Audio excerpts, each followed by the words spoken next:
Bienvenidos al Fútbol de Lucho. Ya sabéis, un lugar en el que hablar de una forma distinta y muy personal de fútbol y de todo aquello que le cuelga. Un saludo muy cordial de quien nos habla, Luis Ángel Herrera. Bien, aunque siendo del todo estrictos, la temporada aún no ha concluido, puesto que quedan por disputarse las finales de Conference League, de Copa de Europa, y ese engendro del que hablaremos la semana que viene, creado por la FIFA, llamado Mundial de Clubes. Creo que no es nada aventurado el afirmar que los atléticos tenemos motivos más que suficientes para poder realizar un balance de esta, la que ha sido la temporada 2024-2025. Una temporada en la que el Atlético de Madrid ha quedado tercero en el Campeonato Nacional de Liga, semifinalista de la Copa del Rey y cayó eliminado, todos recordamos de qué manera, en los octavos de final de la Copa de Europa. Además, el Zamora de la competición parece ser que únicamente es importante este premio cuando lo consigue ganar, cuando lo consigue alzar el roedor belga. Bueno, pues como digo, también Jan Oblak se ha conseguido alzarse por sexta temporada con el premio al guardameta menos goleado. ¿Y por dónde empezamos? Bueno, creo que hay materia más que suficiente para poder juzgar lo que ha sido el rendimiento del Atlético de Madrid en las distintas competiciones en las que se ha visto inmerso en esta temporada. Personalmente voy a empezar dando varios nombres, concretamente el de el jugador revelación, el jugador de excepción, el jugador más regular, el peor jugador y finalmente el mejor jugador. Desde un punto de vista muy personal, para mí el jugador revelación sin duda alguna ha sido Giuliano Simeone. Los que le llevamos viendo desde sus tiempos en la tercera federación con el Atlético de Madrid B, la verdad es que se nos hace un poco sorprendente que haya llegado hasta donde ha llegado, y me explico. Giuliano Simeone me recuerda muchísimo a su progenitor, al Cholo Simeone, como jugador. Jugadores que no están precisamente dotados de una gran calidad técnica, pero que suplen esta carencia con creces mediante el esfuerzo, mediante el no rendirse y mediante el pelear cada balón como si fuera el último y como si de la final de un mundial se tratase. Siempre ha existido en el universo Atleti esa duda con Giuliano Simeone, más que con Giuliano Simeone, con la forma en la que el Cholo Simeone gestionaría el hecho de contar con su propio hijo en el vestuario. Y no es fácil, y no es sencillo gestionar esta situación, porque los rumores, las malas intenciones, las malas lenguas siempre van a estar ahí. De tal manera que si juega es porque es el hijo del entrenador. Y si no juega es también porque es el hijo del entrenador y tiene que demostrar más que el resto para poder estar entre los titulares del Atlético de Madrid. Y personalmente creo que nada más lejos de la realidad que estas dos afirmaciones. Desde fuera, perfectamente da la sensación que el Cholo Simeone ha tratado a Giuliano como uno más, como debe ser, por otra parte. El año pasado, Giuliano Simeone realizó una fantástica temporada en el Deportivo Alavés, pero no olvidemos que también las lesiones acompañaron a que tuviera oportunidades que quizás en circunstancias normales no hubiese gozado de ellas. Pero se supo hacer, y de qué manera, con un sitio en el once titular del equipo babazor. Y esa excepcional campaña que realizó con el Alavés trajo como consecuencia lógica que el Atlético de Madrid quisiera recuperarlo de esa cesión y que pasara a formar parte de la primera plantilla del conjunto rojiblanco. Y con creces ha demostrado que vale para estar ahí. Porque es el típico jugador del Atlético de Madrid. Es el típico jugador que gusta a la afición del Atlético de Madrid. Un jugador que pelea, un jugador que lucha, un jugador que no da un balón por perdido y un jugador que no necesitamos que sea un primera fila mundial, un gran clase, como alguno que otro que nombraremos a continuación. Nos basta con que se lo deje todo en el campo, y él lo hace. Y ya no es que lo haga, sino que eso trae como consecuencia que en muchas ocasiones contagia a sus propios compañeros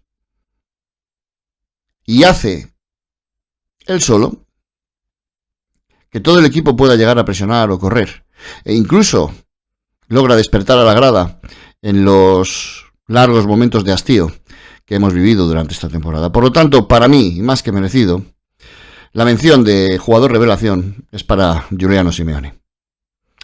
En el siguiente capítulo tenemos el jugador decepción. Aquí no tenía pensado poner a este jugador, ya que para mí este jugador debería ocupar la plaza de peor jugador de la plantilla. Pero una persona muy querida para mí me hizo ver que quizás es más decepcionante que peor jugador tratándose de quien vamos a hablar. Nos referimos, como no puede ser de otra manera, a Antoine Griezmann. Antoine Griezmann ya finalizó la temporada pasada de una forma bastante mediocre. Y a lo largo de toda esta temporada, esa calificación se ha repetido en muchos momentos del año. Antoine Griezmann no es ni una sombra de lo que fue ahora mismo. Antoine Griezmann es un jugador que juega en el Atlético de Madrid por decreto, porque el entrenador así lo estima conveniente, y él es el entrenador. Obviamente tiene el poder y la mano suficientes como para tomar esta decisión. Pero todos los que vemos y sufrimos a Antoine Griezmann durante toda la temporada, creo que estamos de acuerdo en que no es justo ni para él ni para sus compañeros que Antoine Griezmann esté siendo un jugador fundamental en el Atlético de Madrid. Porque ni físicamente, ni mentalmente, ni sobre todo a nivel futbolístico, Antoine Griezmann está para ser jugador titular indiscutible o ser pieza fundamental de un equipo que aspira a lo que se supone que aspira el Atlético de Madrid. La duda en la afición rojiblanca reside ahora mismo en si Antoine Griezmann continuará el año que viene o si por el contrario hará las maletas rumbo Dios sabe dónde. Personalmente me temo que va a ser lo primero. Continuará en el Atlético de Madrid. Se oye mucho esa mañida frase de va a seguir, se reducirá el sueldo y aceptará un nuevo rol dentro de la plantilla. Eso no va a suceder. Eso no sucede nunca. Una estrella, o que al menos se lo cree, nunca va a aceptar un rol inferior al que tiene o del que algún día disfrutó en una plantilla, y mucho menos en un vestuario. Y eso va a ser una fuente de problemas, como ya lo fue con Fernando Torres. Fernando Torres vino al Atlético de Madrid en su segunda etapa sin aceptar quién era, lo que era futbolísticamente en ese momento y a dónde venía. Sus suplencias, el no jugar lo que él creía conveniente que tenía que jugar, fueron una constante fuente de problemas con el entrenador y además un motivo de enfrentamientos entre aficionados. Entiéndaseme, por supuesto, lo de enfrentamientos, hablando en sentido figurado. Futbolísticamente, Fernando Torres no estaba a la altura de un Atlético de Madrid que en aquel entonces llegó a la final de la Copa de Europa. Pero él no lo aceptaba. Y nunca quiso entender de dónde venía, lo que él era futbolísticamente en ese momento y, como ya he dicho antes, a qué vestuario llegaba. Él ya no era el macho alfa. Y el macho alfa no debe ser nunca un jugador. Es el entrenador quien manda. Y esta misma situación auguro, y ojalá me equivoque, que va a suceder si Antoine Griezmann continúa en el Atlético de Madrid la temporada que viene. Porque él no va a aceptar que el Atlético de Madrid no gire en torno a su persona. Porque él no va a aceptar suplencias continuadas. O él no va a aceptar saltar al campo cuando los partidos ya se encuentran resueltos. Y todos sabemos que va a ser así. Porque las figuras son así. Porque no hay nada más grande en este mundo que el ego de un futbolista. Y Antoine Griezmann, a pesar de sus bromitas, a pesar de sus risas, y a pesar de sus estrambóticos cambios de look, no es una excepción a esta regla. Antoine Griezmann no se ha ganado en el campo el continuar en el Atlético de Madrid al año que viene. Y si continúa en el equipo, no será precisamente por motivos futbolísticos, y será el entrenador quien no tenga que explicar. Pero ya hemos visto a lo largo de esta temporada lo que han supuesto las titularidades y las cabezonerías del Cholo Simeone en lo que a Antoine Griezmann se refiere. El cerrar la puerta en multitud de partidos a un jugador que finalmente la ha derribado. Nos referimos a Alexander Sørloth. Veremos cómo gestiona esta situación el Cholo Simeone, pero insisto, no auguro nada bueno si Antoine Griezmann continúa un año más en el Atlético de Madrid. En lo referente a jugador más regular, obviamente aquí a todos se nos viene un nombre a la cabeza y es el de Jan Oblak. Jan Oblak ha vuelto a ser el portero que daba antiguamente puntos al Atlético de Madrid, que salvaba puntos, que conseguía victorias. Lo ha vuelto a ser. Pero además aquí también quiero mencionar a un jugador del que yo tenía muchísimas esperanzas viendo los fichajes que en verano se hicieron y que debo reconocer que no me ha decepcionado, sino todo lo contrario. Y me refiero al motorcito, a Rodrigo de Paul. Al fin hemos conseguido ver un nivel similar al que tenía con la selección argentina vistiendo la camiseta del Atlético de Madrid. Eso me da una gran alegría. Siempre he tenido mucha fe en Rodrigo de Paul. Y espero que esto se siga manteniendo al año que viene y por muchas temporadas más. Finalmente, como peor jugador, como digo, mi intención inicial era la de poner aquí a Antoine Griezmann. Y tampoco hubiera pasado nada. Pero hay alguien que puede que incluso esté por encima de él en lo que a lo negativo se refiere. Perdón. Me refiero, como ya muchos sabéis, a Nahuel Molina. No consigo saber, como sucede a muchos atléticos, por qué este señor continúa en el Atlético de Madrid. Sale, puede hacer algún partido bueno, especialmente en ataque,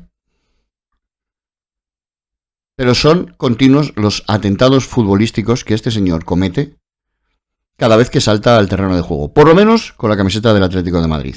Con la elástica de Argentina la cosa es distinta. Y desde luego a uno le sorprende que Argentina haya sido campeona del mundo con un jugador así en su once inicial. Y finalmente, y como no puede ser de otra manera, el mejor jugador para mí, y creo que para todos, ahí estaríamos todos de acuerdo, todos los atléticos de esta temporada, ha sido sin duda alguna Julián Álvarez. ha superado con creces las expectativas de las que venía rodeado el verano pasado. Ha sabido echarse a la espalda el liderazgo del Atlético de Madrid. Ha sabido incorporarse a una filosofía de trabajo y de fútbol muy distinta a la que él traía del Manchester City con Pep Guardiola, y es la del esfuerzo, la del trabajo constante, la de la presión, la de no dar un balón por perdido y la de la generosidad en el esfuerzo, como digo. Ha cuajado a la perfección, ha caído de pie.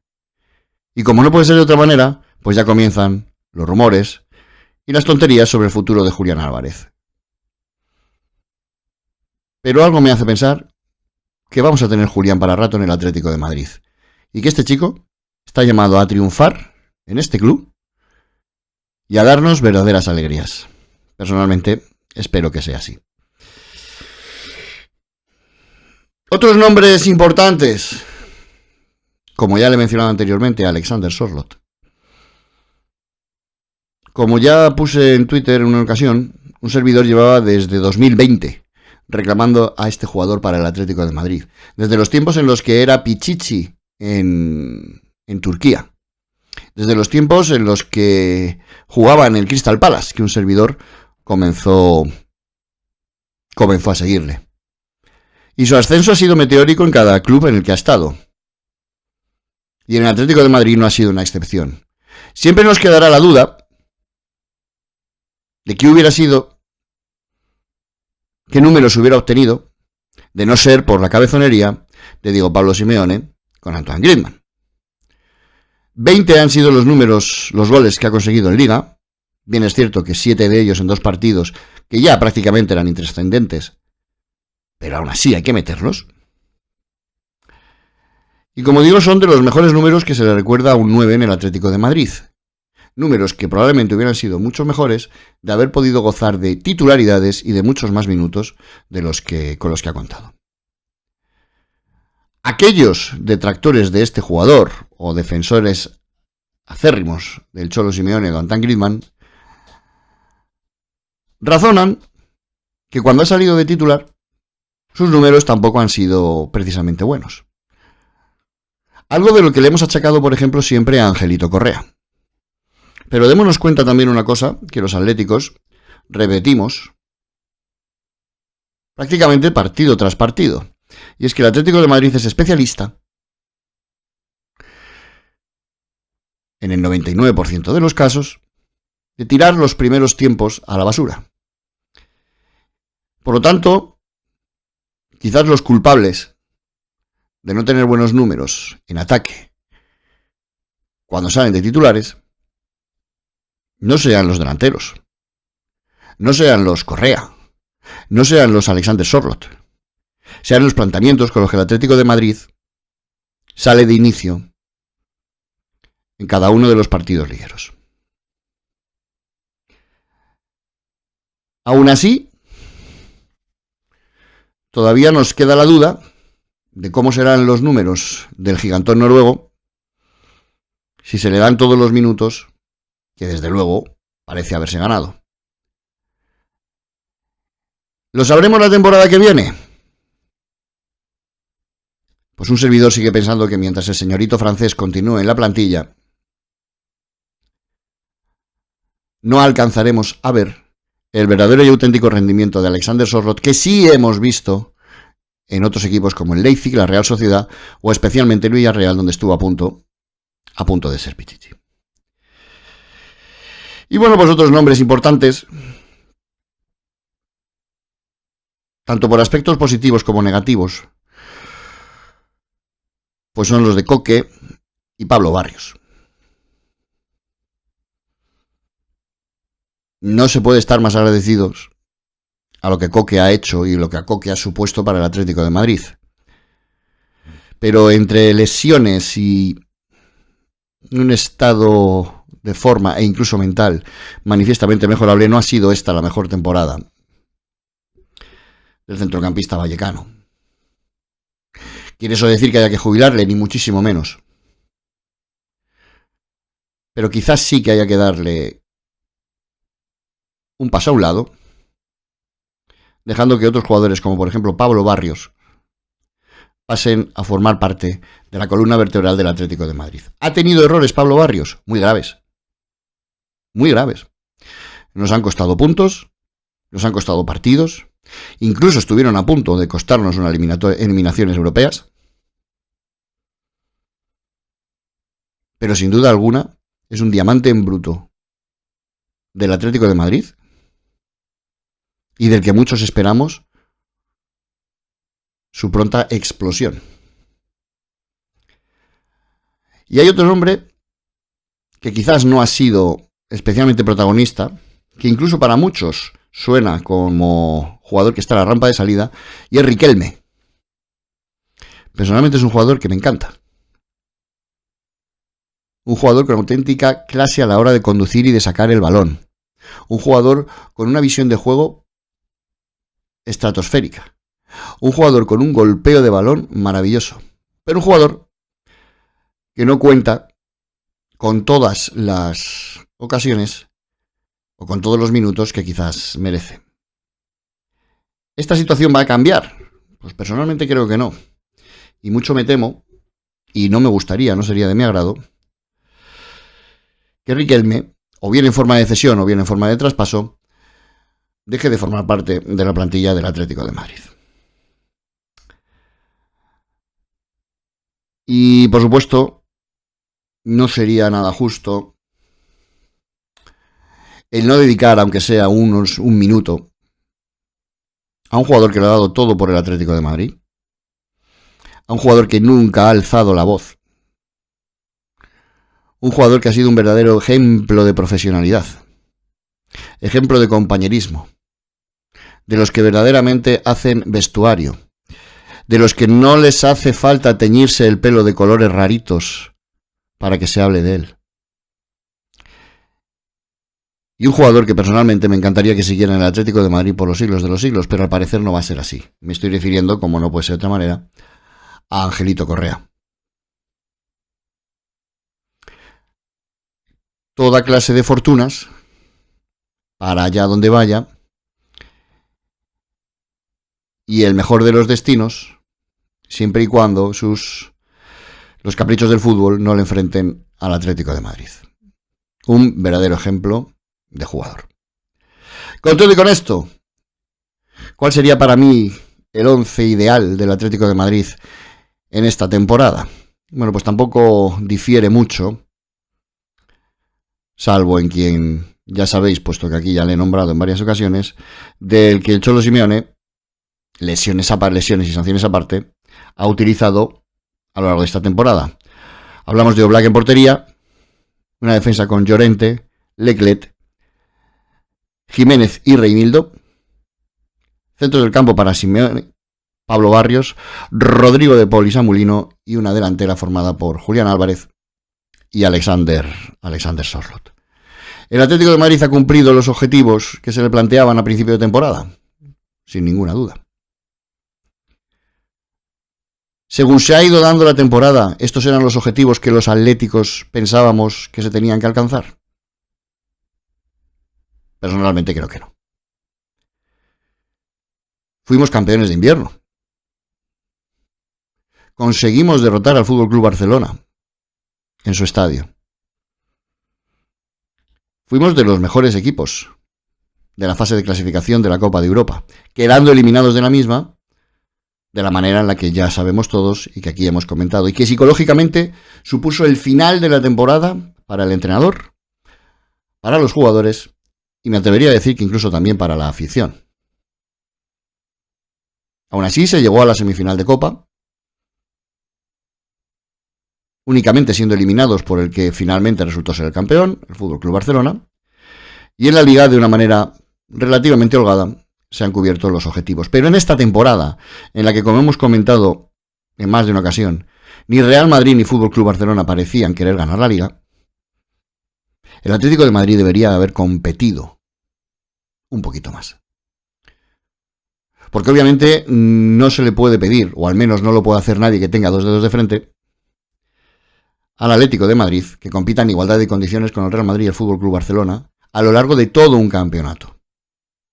Eso es prácticamente inviable. Pero sí que cuando el FC Barcelona y el Real Madrid pinchen, fallen, y en esta temporada eso ha sucedido con mucha frecuencia, es ahí donde debe de estar el Atlético de Madrid. Y es ahí donde el Atlético de Madrid no ha estado. Por conformismo, personalmente creo que no. Por mentalidad, creo que ese ha sido el problema. Y lo vuelvo a decir, creo que la temporada finalizó con aquel doble toque hipotético de Julián Álvarez en aquella fatídica tanda de penaltis. Aún así, no se le puede poner una mala nota ni al equipo ni al entrenador.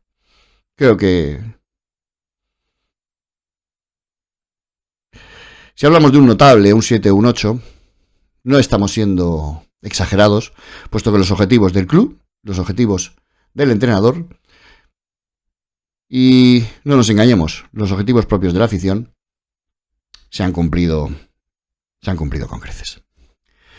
Y no quiero terminar este vídeo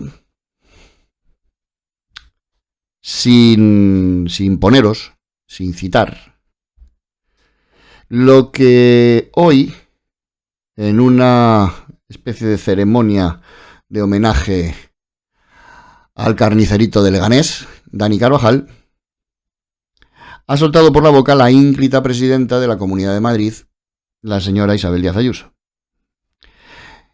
Ya sabéis de otras ocasiones, un auténtico zote tecnológico, y juro que esto le pondré remedio. Pero aquí os dejo las declaraciones, lo que ha soltado esta señora en este acto de homenaje.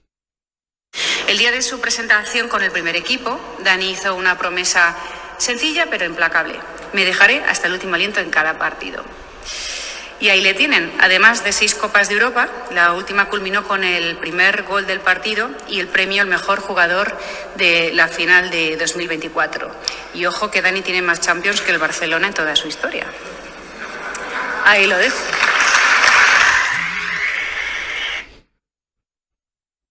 Bien.